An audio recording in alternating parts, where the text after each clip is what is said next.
Bismillahirrahmanirrahim. Assalamualaikum warahmatullahi wabarakatuh. Alhamdulillahirabbil alamin wassalatu wassalamu ala asyrofil anbiya wal mursalin wa ala alihi wa ashabihi ajmain, amma ba'd. Bapak Ibu yang dimuliakan Allah Subhanahu wa taala, juga anak-anak, malaikat-malaikat kecil. Karena di beberapa masjid suara itu hampir menghilang, Pak. Jadi di beberapa masjid suara malaikat kecil yang bercanda, cekikikan itu udah hampir hilang. Karena ada beberapa masjid yang membolehkan anak-anak masuk tapi usianya 19 tahun ke atas. Kasihan kan anak-anak yang 4 tahun, 5 tahun yang seneng banget main di masjid, ikut tarawih, ikut sholat, ikut buka juga walaupun mungkin puasanya setengah hari. Gak apa-apa, itulah indahnya kebersamaan kita bersama mereka. Dan di antara pahala surga itu adalah wa yatufu alaihim wildanun mukhalladun, akan beredar di sekitar kita anak-anak, dan anak-anak itu nanti di surga itu mukhalladun, kekal. Kan indah benar, anak-anak 4 tahun, 5 tahun tawa-ketawa ya, suaranya beda dengan suara orang tua kan gitu, senang banget itu. Dan itu ada kenikmatan tertentu. Nah, Allah Maha tahu apa yang kita inginkan. Di surga pun disiapkan anak-anak yang diabadikan usianya seperti itu. Kalau kita bingung, kalau anak kita sekarang 5 tahun, kok tetap aja badannya seperti 5 tahun sampai 20 tahun yang akan datang kan? Tapi insya Allah di surga beda kan itu. Nah, sehingga sebenarnya saya biasanya setiap Ramadan itu menyiapkan amplop ya, makanya dikenal di Depok ini Ustadz Aceh Ustadz amplop. Maksudnya siap bawa amplop ya gitu, dengan pertanyaan-pertanyaannya. Tapi tahun ini dan tahun kemarin tentunya, dan tahun kemarin sepi banget ya.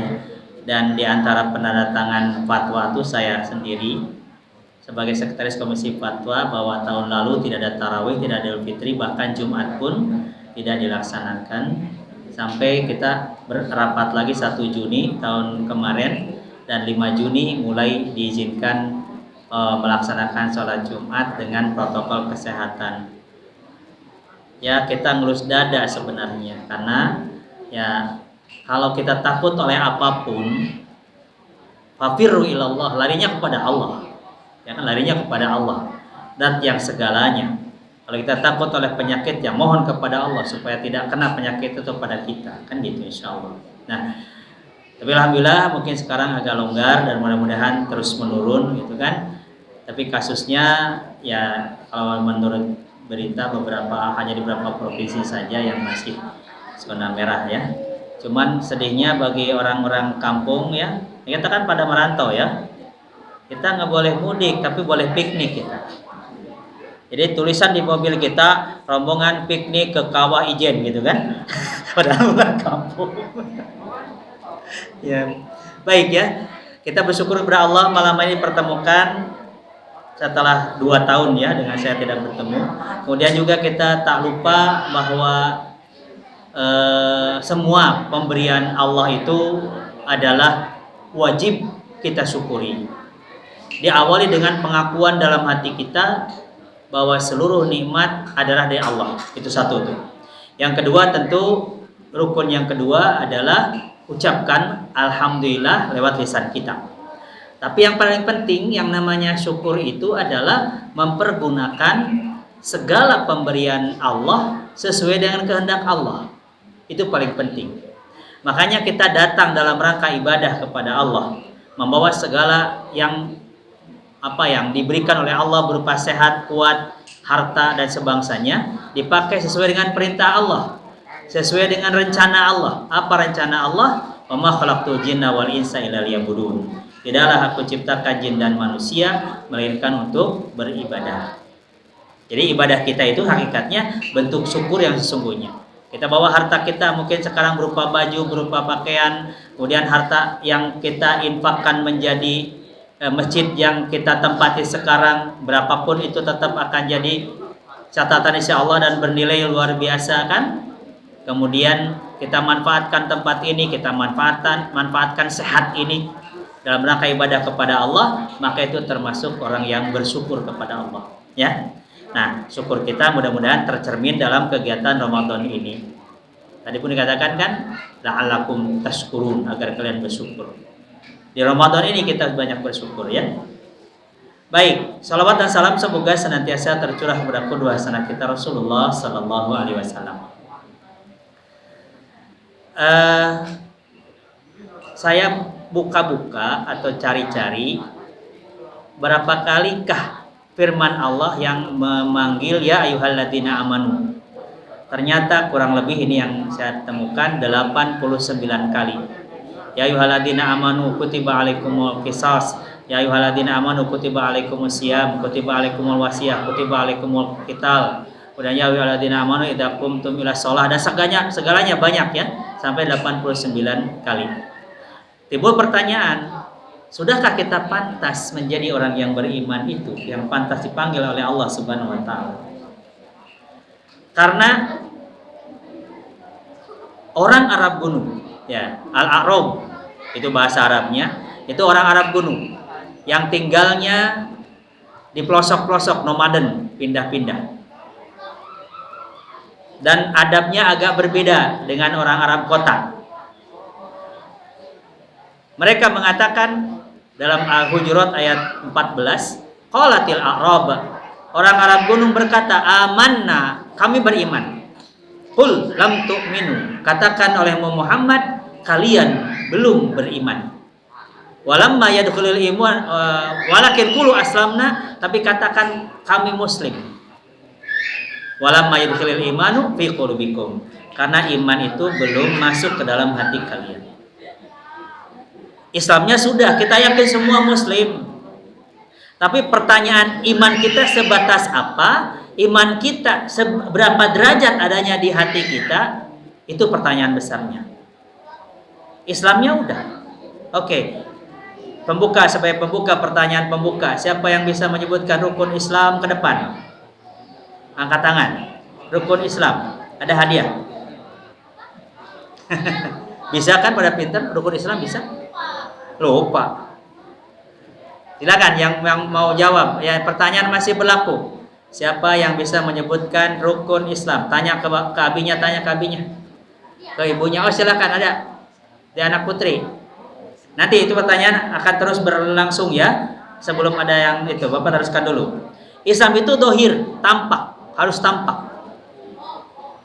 Makanya firman Allah, huwallazi arsala rasulahu bil huda wa dinil haqq liyudhhirahu ala dini kulli walau karihal musyrikun, atau walau karihal wa kafa billahi syahida. Ada 3 ayat, bunyi awalnya sama, cuman ujungnya berbeda. Ada walau karihal musyrikun 2 kali, dan wa kafa billahi syahida itu dalam surat As-Saff kalau tidak salah ya. Di dalam surat Al-Fath ayat 28 ya.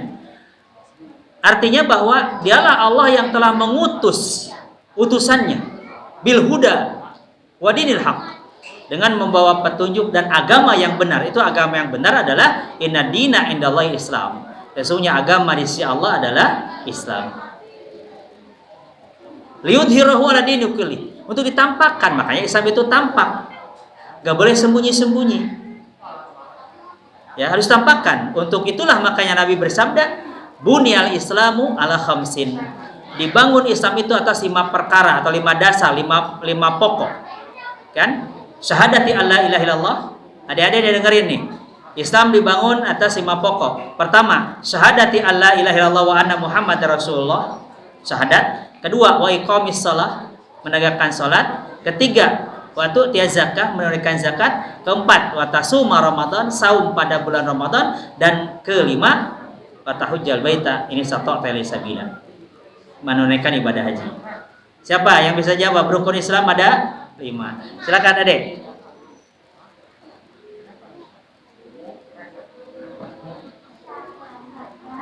Ya. Iya, pinter. Betul ya. Nah, kata Nabi dibangun, artinya bangunan harus tampak. Untuk itulah kalau orang itu ngerti tentang makna sholat, yang oleh Nabi dikatakan imaduddin, tiangnya agama, berarti harus tampak tiang itu. Bukan nggak sah sholat di rumah. Bapak-bapak khususnya dan anak-anak usia 7 tahun ke atas. Bukan nggak sah. Cuman buat apa kita bangun masjid gede-gede lebar-lebar sementara sholat fardu kita di rumah saja. Udahlah bikin masjidnya 2x1 aja udah selesai, cukup kayak kuburan. Cuma 2 orang yang berjamaahnya juga. Ya kan? Ya adzan dia, imam dia, qomat dia, datang 1 orang makmumnya udah selesai. Kasihan banget tuh masjid ya. Nah, makanya untuk membuktikan bahwa orang itu sudah muslim, jelas melaksanakan sholat. Tapi konsekuensi dan dampak dari ibadah yang rutin itu dia lakukan, makanya Nabi juga mengatakan, idza ra'aitumur rajula ya'tadul masjid, kalau Anda menyaksikan orang biasa ke masjid, fashhadu lahu bil iman, bersaksilah orang itu mukmin. Zuhur ada, asar ada, maghrib udah nongkrong, ya kan, udah siap. Isya, maghrib sampai isya duduk di masjid, baru habis isya pulang. Subuh, bahkan sebelum subuh udah sampai di masjid untuk sholat tahajud. Keren banget kan itu. Maka bersaksilah orang itu orang yang beriman dengan membiasakan sholat berjamaah. Jadi untuk meningkatkan kualitas iman kita, ya kita udah muslim sudah, udah muslim, udah. Kayak tadi kata Allah kepada Arab gunung tadi, walakin qulu aslamna, katakan kami muslim, walamma yadkhulul imanu fi qulubikum, karena iman belum masuk ke dalam hati kalian. Nah kita juga harus ditempa tuh supaya masuk iman itu. Karena kalau iman sudah tertanam dalam hati kita, maka itu pondasi yang kuat, yang kokoh, ya, tapi tersembunyi ada dalam hati kita. Karena Nabi mengatakan, laisal imanu bitamanni wala bitahalli. Iman itu bukannya sekedar angan-angan. Apa itu angan-angan? Kalau ada abang-abang ditanya, bang, sholat udah belum? Belum. Sholat enggak? Enggak. Kan Allah Maha Pengampun. Nanti juga aku masuk surga. Sholat kagak, katanya mau masuk surga. Itu angan-angan doang. Yang ingin masuk surga itu lakukan perintah-perintah Allah dan Rasulnya. Karena jalan itulah yang akan membawa kita ke surga. Bukannya sekedar bayangan nanti ketika aku masuk surga, Allah Maha Pengampun. Benar Allah Maha Pengampun. Tapi ampunan Allah tidak turun begitu saja tanpa melakukan amal ibadah. Kan itu. Jadi bukan hanya sekedar angan-angan. Wala bitahalli, bukan hanya sekedar hiasan belaka. Tampilannya kayak santri, kiai, ustaz. Bukan itu. Walakinal imanu ma waqara fil qalbi wasaddaqahul amal. Tapi yang namanya iman itu adalah yang tertanam dalam hati dan dibuktikan dengan amal. Makanya surat Al-Asr mengatakan gimana? Innal insana lafi khusr. Manusia ada dalam kerugian illa ladina amanu wa amilus shalihat. Kecuali orang yang beriman dan beramal saleh. Itu konsekuensinya iman dalam hati tapi buktikan dengan amal. Dan ikrarkan lewat lisan, itu definisi iman kan? Iman itu adalah tasdiqun bil qalbi, benarkan dalam hati.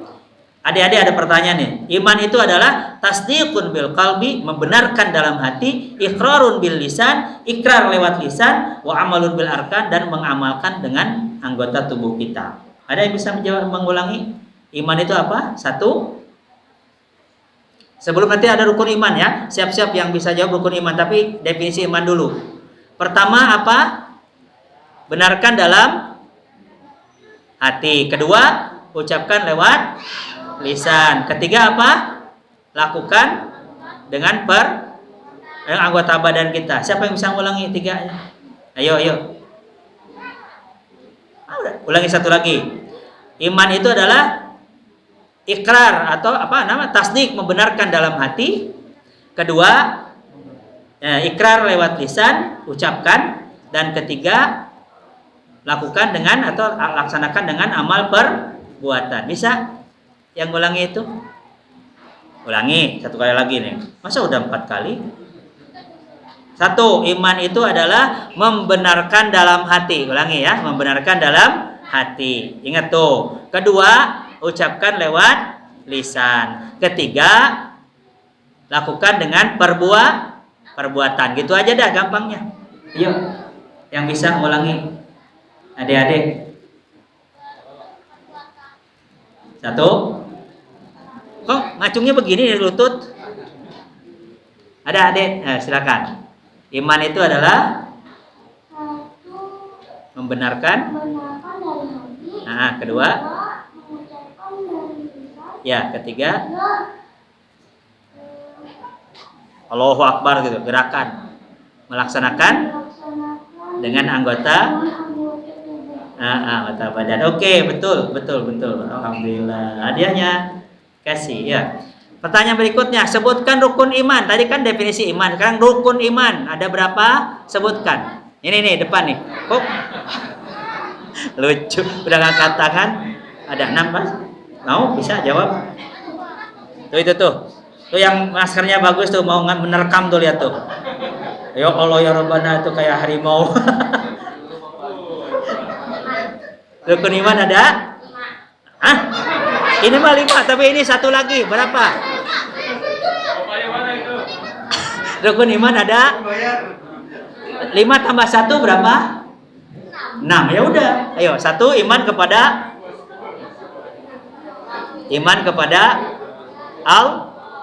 kedua iman kepada malaikat, ketiga iman kepada Rasul, boleh. 4 kepada kitab, 5 kepada hari, ke-6 kepada qada. Ya udah, qadar dah benerin. Ini bukan tes disertasi, bukan lah, orang biasa, yang penting mah rame. Baik ya. Nah, kita kembali pada tema kita. Karena kita suka berpikir, kita emang sudah iman apa belum ya gitu. Karena di antara tanda iman itu, di antaranya firman Allah mengatakan, innamal mu'minuna alladzina idza dzukirallahu wajilat qulubuhum. Pertanyaannya, kalau kita mendengar adzan berkumandang, hati kita rasanya apa? Kalau kita langsung siap sigap menyambut panggilan Allah tersebut, berarti kita sudah punya iman. Nah, itu di antara tandanya. Kemudian, tadi kan sholat berjamaah biasa itu juga boleh, kata Nabi, bersaksi orang itu yang beriman. Terus ada lagi yang tidak bisa dilakukan kecuali oleh orang yang beriman, wala yuhafidhu 'alal wudu illal mu'min, dan tidak ada yang bisa menjaga keberadaan wudu dalam dirinya kecuali orang yang beriman. Artinya apa? Kapanpun kita, dalam aktivitas apapun kita punya wudu. Jadi konsepnya, kita batal wudu lagi, begitu. Ya kan? Dan itu adalah tanda mukmin. Jadi tidak ada yang bisa menjaga keberadaan wudu kecuali orang yang beriman.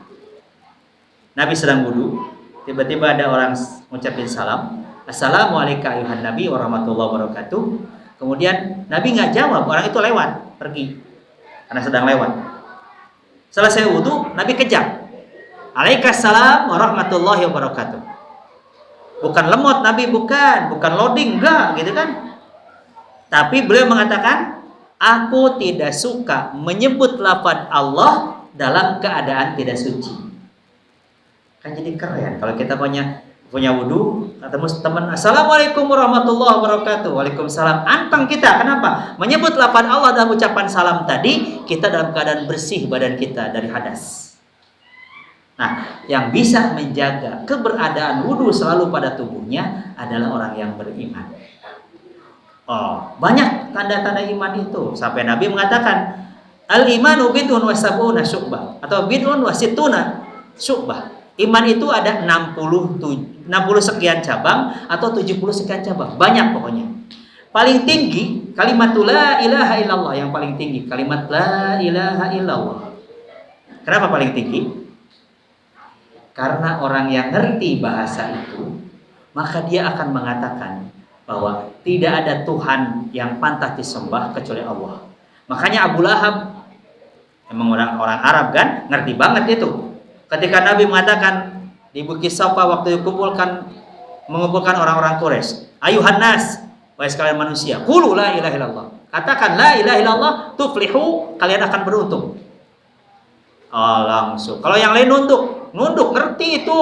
Tuhan di Ka'bah yang sekitar 360 berhala besar kecil itu nggak ada artinya itu. Yang lain pergi nunduk dengan tanpa berkata-kata. Abu Lahab yang ngomong, tabban lakai Muhammad, celaka lu Muhammad. Alihada jama'atana, apakah untuk ini kau kumpulkan kami? Itu. Nah, yang jawab kan bukan Nabi, tapi jawab dari langit ketujuh. Allah menurunkan firman-Nya lewat Jibril, tabbat yada Abi Lahab wa tabba. Celaka kedua tangan Abi Lahab dan sungguh celaka. Ngerti itu kalimat itu berat, Pak. Kita mulai berbicara dengan kata-kata la ilaha illallah saja gitu kan. Iftahu ala sibyanikum bila ilaha illallah. Jadi kalau anak kita mulai bisa berkata-kata atau berbicara, buka dengan kata-kata la ilaha illallah. Dengan kata-kata itu pula kita menutup akhir hayat kita. Ya kan? Man kana akhiru kalami la ilaha illallah, siapa yang perkataan akhirnya sebelum ajal adalah kalimat la ilaha illallah, dakhala jannah. Itu paling berat. Dan mempertahankannya berat. Dan orang-orang muslim diperangi oleh orang-orang kafir. Dari mulai perang Badar dulu, dosanya cuma satu, ayaqulu rabbuna Allah, mengatakan Rob kami adalah Allah. Tuhan kami si anu atau presiden anu ataupun penguasa anu aman. Tapi kalau mengatakan rabbuna Allah, semua kalau itu dipegang oleh kaum muslimin, Tuhan kami adalah Allah, berarti aturan yang kami taati hanya aturan Allah. Dat yang wajib kita sembah hanya Allah, yang memberikan rezeki hanya Allah, yang mematikan menghidupkan hanya Allah. Itu keyakinan itu sangat berat, itu paling tinggi iman nilainya. Wa adnaha imatatul adza 'anit tariq, dan yang paling rendah adalah menyingkirkan duri di jalanan. Wal haya'u minal iman, dan malu itu termasuk iman. Malu yang mana? Ada malu nafsiyah, malu secara jiwa. Yang kafir, yang mukmin juga punya malu. Terbuka auratnya gitu kan, malu juga, orang kafir juga sama, kecuali kafir yang sudah jadi binatang gitu kan, yang berzinah di mana-mana dan segala macam, naudzubillah. Tapi secara naluriah manusia yang dewasa adalah ada rasa malu seperti itu. Tapi kata Nabi SAW, bukan itu, ya, bukan itu. Tapi kata beliau, istahyu minallahi haqqal haya, malulah kepada Allah dengan sebenar-benarnya malu, ya kan? Yaitu antah fador roksa wa mawa'a. Pertama, kalau kita malu kepada Allah, jaga kepala kita dan apa yang kita telah pahami oleh kepala ini. Kita punya ilmu, dari ilmu yang macam-macam masuk ke kepala kita. Yang memiliki ilmu agama, malu oleh Allah karena kita punya ilmu agama. Yang ilmu lain juga yang untuk wasilatul hayat atau untuk mempermudah urusan kehidupan juga malu oleh Allah. Jangan pinter akuntansi gitu kan, pinter ngotak-atik angka sampai triliunan gitu kan, bisa dikorupsi. Kan keterlaluan itu. Malu sama Allah. Kita punya otak, punya kepala, punya pikiran. Jadi jagalah kepala dengan apa yang ada di kepala kita. Itu yang pertama. Yang kedua, wal batna wa ma hawa, dan jaga perut serta apa yang masuk ke dalam perut itu. Berarti harus ada perhatian khusus. Jadi ada sifat yang mulia kalau kita menjaga apa yang kita makan, yang kita pakai itu, dari khawatir tercampuri hal-hal yang haram, itu namanya warokun, warok. Setiap kita yang kita minum, yang kita makan, yang kita pakai, tanya dulu halal apa enggak. Dan tercermin dari kehidupan Abu Bakar. Abu Bakar itu punya hamba sahaya, suruh kerja. Makanya membeli hamba sahaya itu untuk bekerja agar dapat income, ada urusan keluarga bisa beres, ya. Cuman kan pakai modal, harus beli. Di zaman dulu ya, kita mah sekarang udah nggak ada, dan Islam sudah menghapus itu semua. Kalau datang bawa makanan, nanya dulu dari mana makanan ini. Kalau diyakini halal, dimakan. Satu kali pas datang bawa makanan, langsung oleh Abu Bakar dimakan. Kata hamba saya tadi, biasanya ada nanya, dari mana ini makanan? Emang dari mana? Takahantu. Apa takahantu? Aku pura-pura jadi dukun. Sementara dukun asli saja, upahnya itu haram. Sama derajatnya seperti upah pelacur. Jadi dukun, gitu kan, jual jin, jual apa ya? Sekarang kan jin bisa dijualin ya. Kalau di Soreang mah jin celana. Kampung jin tuh ada tuh di kecamatan saya, Kutawaring itu ada kampung jin tuh. Di belakang si Jalak Harupat tuh. Taunya bukan jin dalam artian makhluk jin, bukan, itu mah jin celana gitu kan. Oh, rumahnya pada gedung-gedung gede-gede, rumahnya kayak istana Tuan Takur di India. Bener, bos-bos jin di sana gitu. Cuman ya sama kena dengan Covid ini, kena dampaknya ya. Jadi upah dukun dengan upah pelacur sama. Nah, Abu Bakar karena tahu itu adalah dosa, salah. Ya, ini kan pura-pura jadi dukun.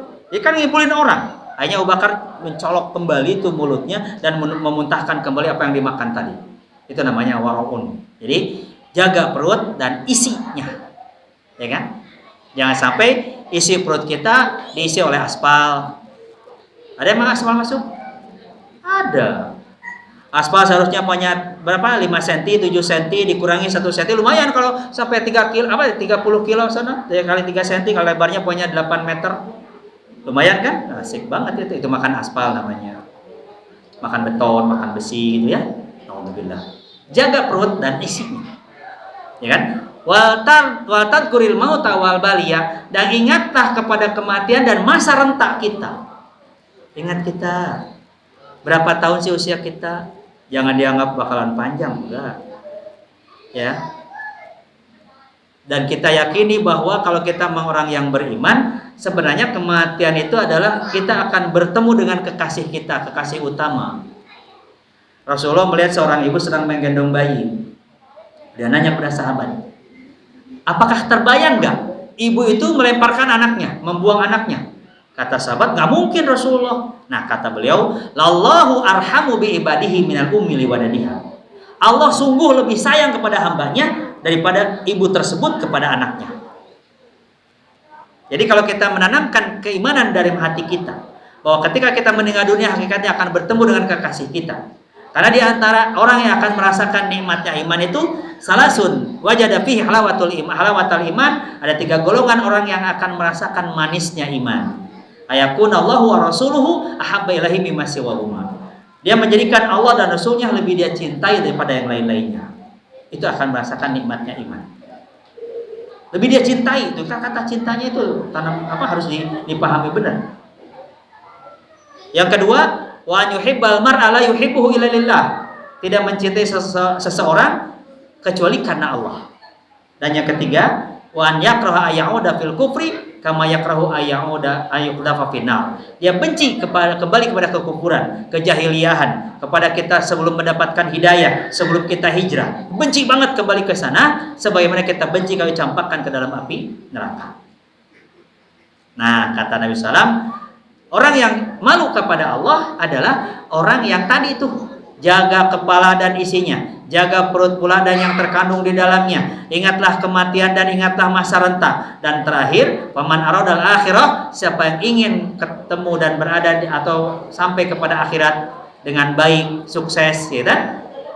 Taraka zinata ad-dunya. Dia meninggalkan perhiasan dunia. Dunia kebutuhan kita, tapi perhiasan dunia di luar kebutuhan biasanya. Ada lelang lukisan. Angkat tangan, siapa? 1 juta, 2 juta, naik terus 50 juta, 1 juta, mentok sampai 1 miliar tuh lukisan, dibayar. Buat apa tuh lukisan? Ya keren-kerenan, memang gak ada butuhnya. Nah itu zinata dunia. Ini hobi sekarang apa biasanya? Anak saya hobinya cupang. Anak-anak itu apa hobinya? Cupang apa ikan hiasnya apa? Atau bapaknya main cupang? Sampai ngabuburit juga main cupang kan? Itu zinata dunia, bukan nggak boleh, tapi utamakan dulu akhirat dan jangan terlalaikan oleh dunia. Nah, orang semacam itu faqad istahya minallahi haqqal haya. Dia sudah merasa malu oleh Allah dengan sebenar-benarnya malu. Ya. Ini merupakan gambaran dari Nabi tentang malu itu seperti itu. Jadi kita malu itu artinya menjaga diri kita, menjaga iman kita, dan malu oleh Allah betapa besar nikmat Allah yang turun kepada kita, tapi kita tidak seberapa beribadah kepada Allah. Bisa dihitung dengan ukuran waktu berapa persen waktu kita untuk ibadah kepada Allah. Makanya jadikanlah hidup kita supaya bermakna dan mengandung makna iman, itu dengan poin-poin tadi, ya. Kuatkan kalimat la ilaha illallah, kemudian lakukan amal-amal soleh yang lainnya. Karena hormati tetangga, ngomong yang baik, ya kalau nggak bisa diem. Hormati tamu, itu juga termasuk orang yang beriman kepada Allah dan kepada hari akhir. Kemudian mencintai saudaranya sebagaimana mencintai dirinya sendiri. La yu'minu ahadukum, tidak termasuk sempurna iman seseorang di antara kalian hatta yuhibba li akhihi ma yuhibbu li nafsihi, sampai dia mencintai saudaranya seperti dia mencintai dirinya sendiri. Oke. Itulah makna, makanya kita suka bertanya, apakah masih pantas nggak kita digolongkan orang beriman? Orang Arab gunung saya di hadapan Nabi, kata Nabi katakan begitu. Jangan mengatakan beriman, tapi katakan muslim. Iman itu sesuatu yang batiniyah, yang tersembunyi, yang nggak tampak ataupun yang nggak tahu berapa persennya, kecuali Allah SWT. Tapi kalau orang iman akan memunculkan tindakan-tindakan keislaman tadi, sholatnya rajin, ya omongannya benar, tidak kasar dan tidak jorok dan segala macam, kepada tetangga tamu hormat, kan gitu. Kemudian tadi biasa menjaga wudhu, kalau ada kumandang adzan segera bergerak menuju masjid, itu tanda-tanda di antaranya tandanya iman ya. 70 sekian atau 60 sekian mungkin kepanjangan. Tapi di sini ada nggak kajian Syu'abul Iman, cabang-cabang iman materinya? Kan itu cukup apa ya? Cukup penting buat kita bahas cabang-cabang iman yang beberapa ulama menyusun kitab tentang cabang-cabang iman, bisa dikaji pekanan atau kajian-kajian rutin di kita kan insyaallah. Baik, untuk sementara sekian dulu. Masih ada pertanyaan?